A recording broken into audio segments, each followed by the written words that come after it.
به نام خدا. سلام، داستانی رو براتون آوردم. روزی روزگاری در دل جنگلی سبز و در میان درختان تنومند بچه میمون بازیگوشی به دنیا آمد که ظاهری عجیب داشت و به خاطر همین ظاهر همه دوستانش او را مسخره می‌کردند. او دمی دو برابر قدش، زبانی به درازای آفتاب پرست و سری به اندازه مشتش داشت.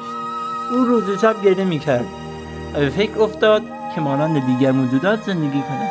او ابتدا مثل لاک‌پشت زندگی کرد، اما چون می‌خواست سریعتر راه برود از لاک‌پشت بودن خسته شد و در ادامه مثل خرگوش زندگی کرد. خرگوش‌ها هم او را دوست داشتند. او داشت به خرگوش بودن ادامه میداد که ناگهان روباهی برای شکار وی به سمتش حمله کرد. میمون کوچولو داشت می‌دوید که دم درازش زیر پایش گیر کرد و به زمین خورد.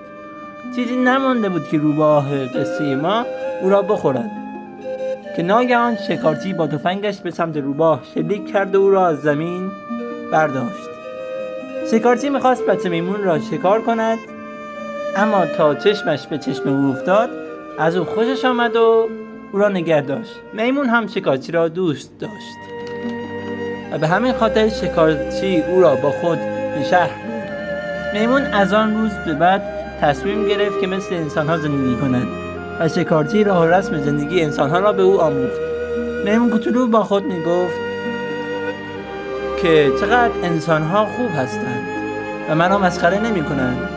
چقدر انسان بودن راحت است. روزها گذشت و میمون کوچولو که باهوش و زیرک بود سریع مانند انسان‌ها شد.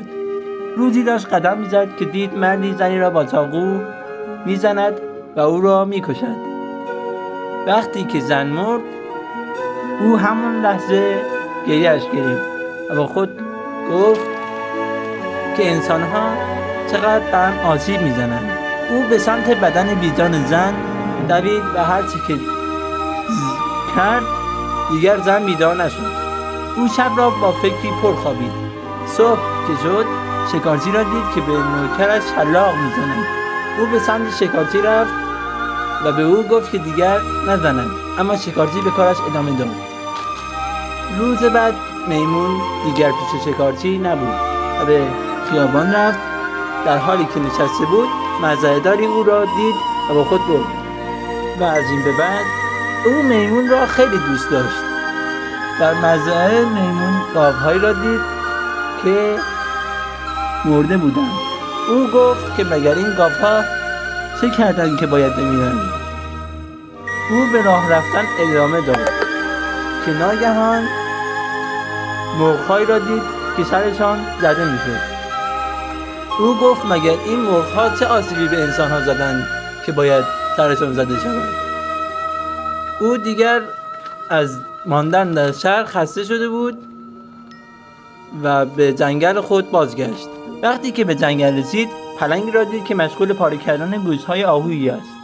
او که از دیدن صحنه‌های جنگل و شهر آسیر شده بود و می‌ترسید نزد پدر و مادرش برگشت و قضیه را به پدرش گفت. پدرش به او گفت که زندگی همین است. همه موجودات برای منافع خودشان به فکر آسیب به دیگر موجودات هستند و موجودات قوی‌تر در امان‌تر هستند. میمون که از شنیده‌های پدر متعجب بود تصمیم گرفت دوباره از جنگل فرار کند و در جستجوی سرزمین صلح‌آمیز و بدون دعوا و آسیب باشد. اما هر چه که کرد این سرزمین را نیافت.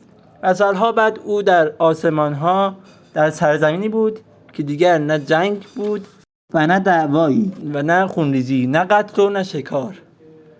و در آنجا همه به صورت صلح‌آمیز و بدون جنگ و دعوا زندگی می‌کردند. این بود داستان ما. لطفاً کانال ما رو سابسکرایب کنید و ویدیوی ما رو لایک کنید.